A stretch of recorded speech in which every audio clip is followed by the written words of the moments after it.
Bueno, mi nombre es Estefanía Díaz, soy enfermera de la Dirección de Emergencias Sanitarias del 107 de Tucumán y enfermera terapista del Sanatorio 9 de Julio. Vi la consigna de acuerdo a las 4 preguntas para reflexionar. Hay mucho para hablar, pero quise hacer hincapié en las dos primeras, en las dos primeras que anoté acá como para no olvidarme nada. Como por ejemplo en una que dice de qué manera se manifiesta el cientificismo en la práctica de la enfermería, que dice que se manifiesta cuando la práctica se centra exclusivamente en la técnica, en el protocolo y en los indicadores medibles, dejando en segundo plano a la persona como un sujeto integral.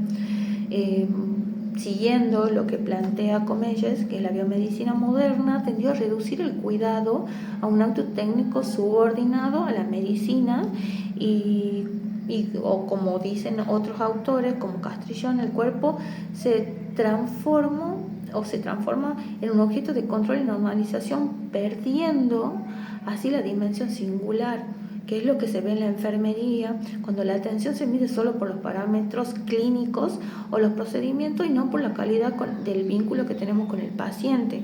¿Qué es lo que quiere decir eso?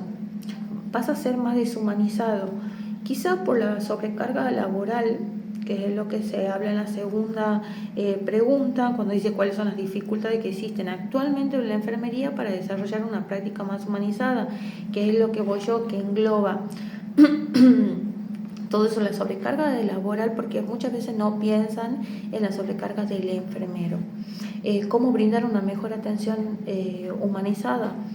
Bueno, muchas veces no es la intención nuestra, pero hay tantos protocolos, tantas normas, tantas exigencias institucionales que por ahí nos reprimen o nos limitan a dar la atención que realmente nosotros podemos brindar y el paciente necesita recibir. No es lo mismo, nosotros a veces protocolizamos o estandarizamos todo así, los procedimientos, los protocolos, las normas, es todo tan, ¿cómo decirlo? Hay que cumplir con el deber para la institución, pero no estamos cumpliendo el deber hacia el enfermo, pero no es por decisión nuestra, es por todo lo que influye en el día a día laboral nuestro.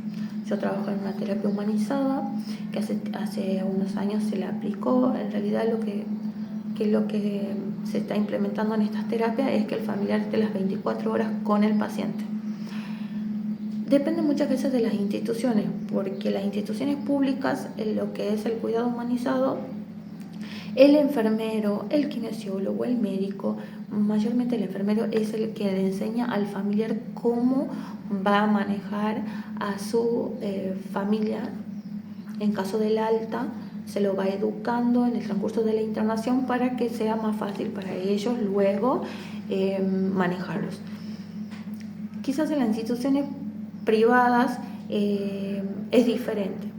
Humanizado, más que nada, es la gente lo distorsionó y es como sienten que el estar humanizado, bueno, 24 horas el familiar está con el paciente, pero sin embargo toda la atención se centra en el personal de salud y en la enfermería. Hay cosas que el familiar del hospital público lo puede hacer, entonces aliviana también un poquito el trabajo del enfermero y el enfermero puede llegar más a la parte humanizada, llegar más a tener un vínculo más cercano con el paciente porque hay más tiempo. En cuanto a la educación también se crea un vínculo con la familia, llegamos a conocerlo más. Quizá en la parte privada a pesar de que está con su familia las 24 horas, el familiar no siempre puede o tiene la obligación de hacer algunas cosas. Entonces se suma al enfermero. Y el enfermero, además de brindarle atención al paciente, y querer hacer todos los protocolos, todos los procedimientos, toda la tarea que hace el enfermero de por sí, se le suma la creación del vínculo con el paciente, que eso es hermoso porque llegas a conocerlo, llegas a saber cómo tratarlo, ellos confían en vos, se relajan un poquito más, el trabajo en ese sentido se aliviana, pero también tenemos que estar dándole un tipo de atención o lugar al familiar, entonces ya sería otra tarea más que se le suma. Quizás no siempre se respeta la relación enfermero-paciente, tenemos muchos enfermos, muchos pacientes, donde en una terapia la gravedad y la atención es mayor quizás que en las salas, entonces no se llega a tener la atención que nosotros realmente queremos brindar. Entonces, estos textos me gustaron mucho porque explica cómo va cambiando todo. Cómo va cambiando y cómo influye el ambiente en la atención que nosotros podemos brindar. Me gustaría expandirme un poquito más, pero bueno, ya se terminó el tiempo y nada, espero que le haya servido un poquito mi punto de reflexión, mi aporte en la parte personal y en la experiencia. Muchas gracias.